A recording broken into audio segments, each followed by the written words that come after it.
Bonsoir. Donc, depuis bientôt une décennie, je voyage au cœur des tribus pour prendre du recul par rapport à notre système de réalité et comprendre la réalité du point de vue de ces peuples. Donc j'ai toujours eu conscience que le monde dans lequel on vit n'existe pas vraiment dans un sens absolu. Il est d'une certaine manière un modèle de réalité, les conséquences d'une série de choix que notre lignée a fait génération après génération. Et plonger au cœur des tribus, c'est aussi une manière justement de comprendre la réalité du point de vue de ces peuples, de prendre de la distance et d'ouvrir le champ des possibles. Alors, ce qui m'a amené justement à ce cheminement est assez improbable. En fait, depuis mes 14 ans, je suis passionnée de physique quantique.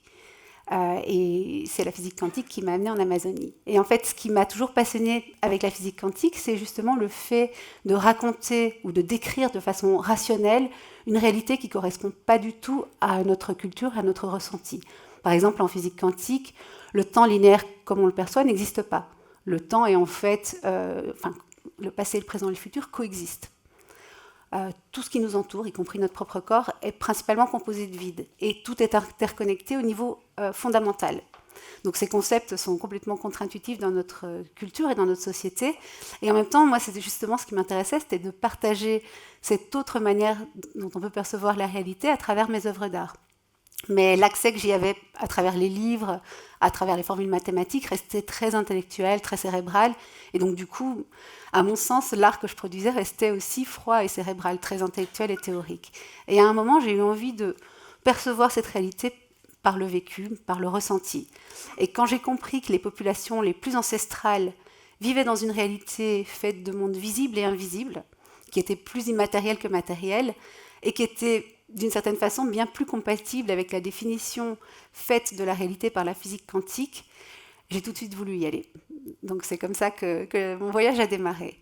Et en fait, ce qui est intéressant, c'est que ces peuples, justement, pour eux, ils se voient dans une continuité avec l'ensemble du vivant. Donc il n'y a vraiment pas de séparation entre eux et la nature. Le rapport au temps est complètement différent du nôtre, donc pour eux, il est absolument évident qu'il existe des espaces-temps dans lesquels le passé, le présent, le futur coexistent. Ça leur pose aucun problème. Et donc ce cheminement a été pour moi justement une source d'inspiration extrêmement riche. Et finalement, ces populations que nous, dans nos sociétés, on voit souvent comme des vestiges d'un passé un petit peu préhistorique qui est voué à disparaître, pour moi, cette vision, elle est directement liée au fait que dans nos sociétés, on ait du mal à accepter la différence, en fait, et à comprendre justement qu'on est une culture parmi une multitude d'autres, que chacune de ces cultures a sa place et son importance. Et pour moi, justement, au contraire, ces sociétés et ces cultures sont une source d'inspiration pour l'avenir qu'on est amené à créer.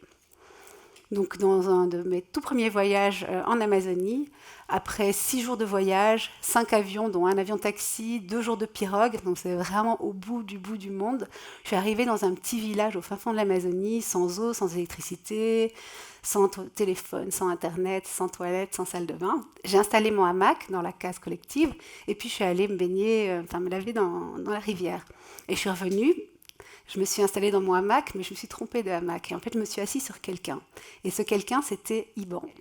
Et donc, ça a donné naissance à un premier projet qui s'appelle Sounds of Light, que je vais vous décrire un petit peu ici. C'est une œuvre dans laquelle je travaille justement sur ce croisement entre les technologies et les savoirs ancestraux, qui pour moi sont aussi des formes de technologie, puisque finalement, ces chants sacrés sont une forme de technologie de l'invisible qui permet de communiquer avec justement ces mondes invisibles.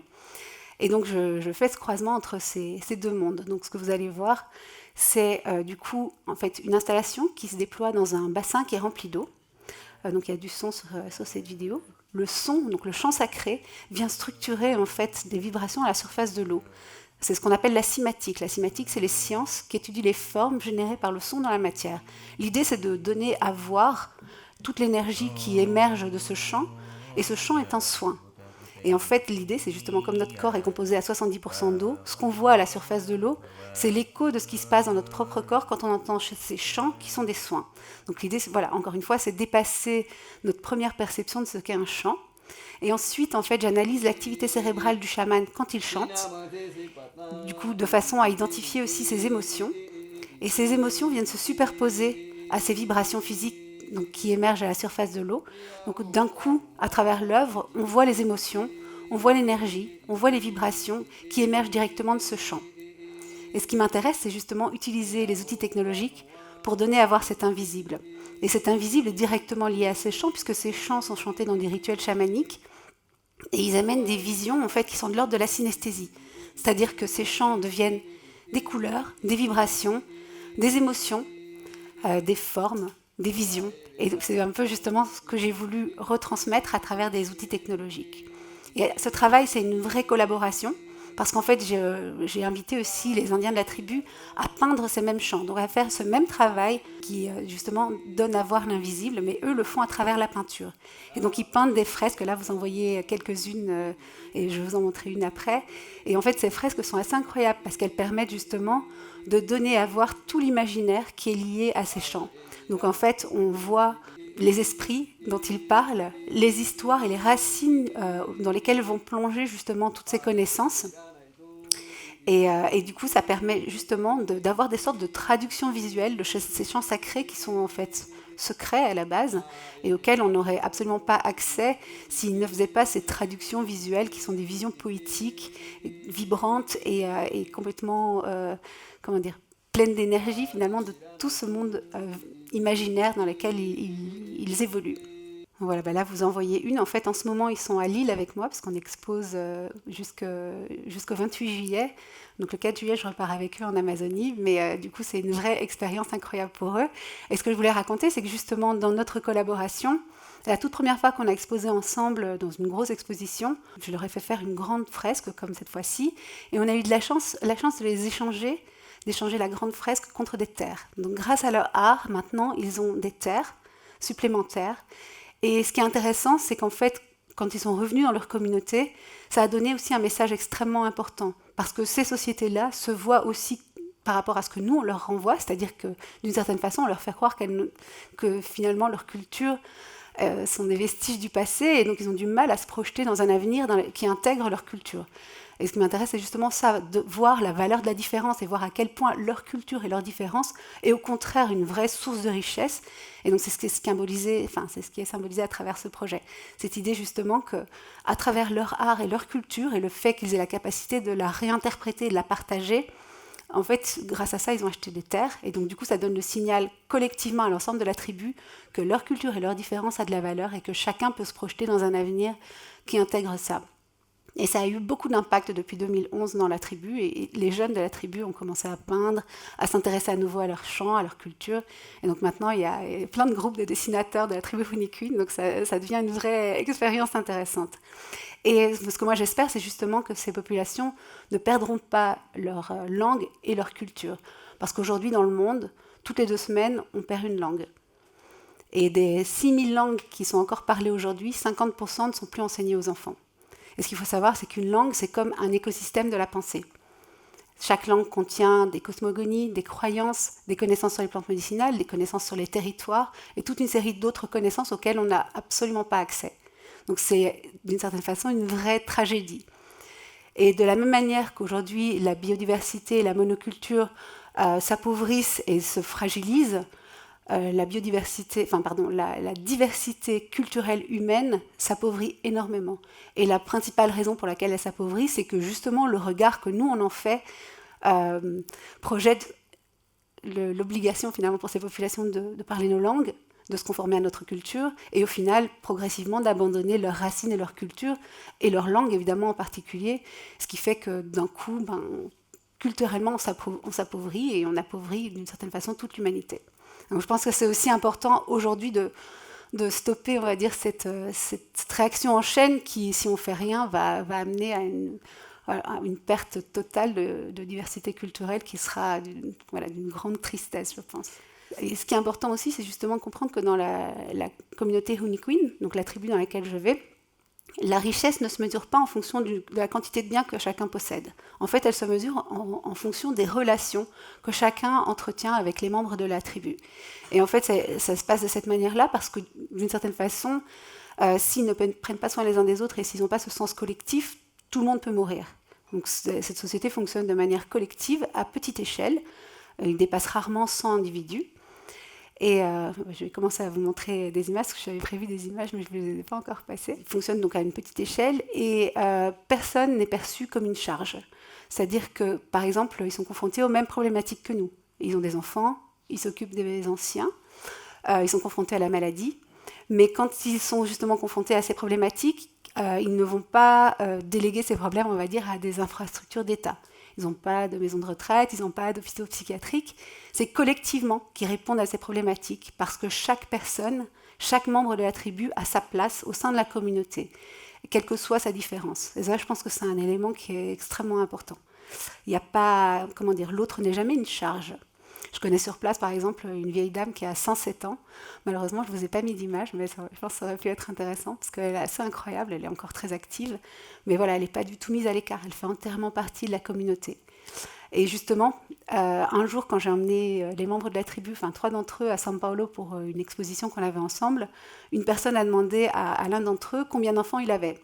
Et il ne pouvait absolument pas répondre, parce qu'en fait, personne ne lui avait jamais posé la question. Moi, je n'avais pas pensé, parce que je connaissais tous ces enfants, donc on les a comptés ensemble. Et ce qui est intéressant, c'est justement que même s'il est responsable de chacun de ces 12 enfants, aucun d'eux n'a une charge. Chacun a sa place, a son rôle dans la société. Et pour moi, c'est intéressant de comprendre ça, en fait. Jamais personne n'est perçu comme une charge qui est pénible, entre guillemets, à porter. Au contraire, la communauté existe en tant que telle, et on fait une place, en fait. Donc, ce qui est un autre élément, c'est que finalement le mot handicap n'existe pas. Ils ont un mot qui signifie être différent. Et le fait que ce concept n'existe pas, c'est aussi parce que chez eux, le domaine spirituel de la religion est directement lié à la médecine et à la santé. Donc il n'y a pas de séparation entre les deux.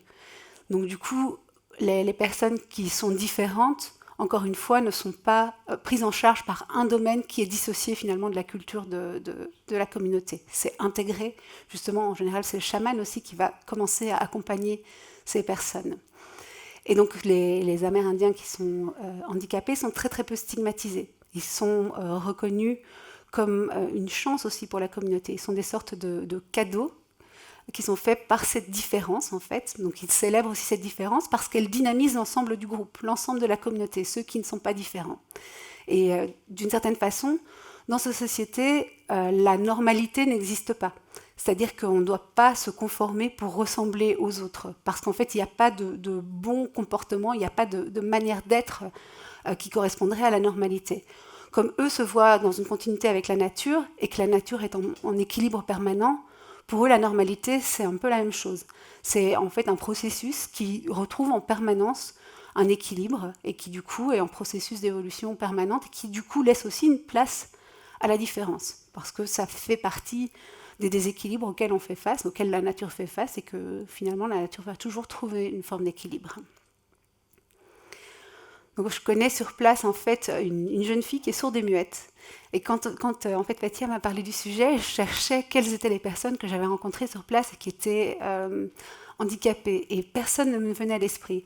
Et puis, en fait, comme les membres de la tribu sont ici, j'ai commencé à parler avec eux. Et petit à petit, j'ai commencé à réaliser qu'en fait, j'en connaissais plein. J'en avais rencontré plein, mais comme ils sont comme tous les autres membres de la tribu, j'avais jamais remarqué qu'ils étaient handicapés, en fait. Donc, ça ne m'avait pas effleuré l'esprit. Et du coup, petit à petit, j'ai réalisé ça. Et ce qui est intéressant, par exemple, avec cette jeune fille, c'est que, donc, elle est sourde et muette, elle a inventé sa propre langue des signes. Parce qu'elle est au fin fond de la forêt, il n'y a pas de cours pour apprendre.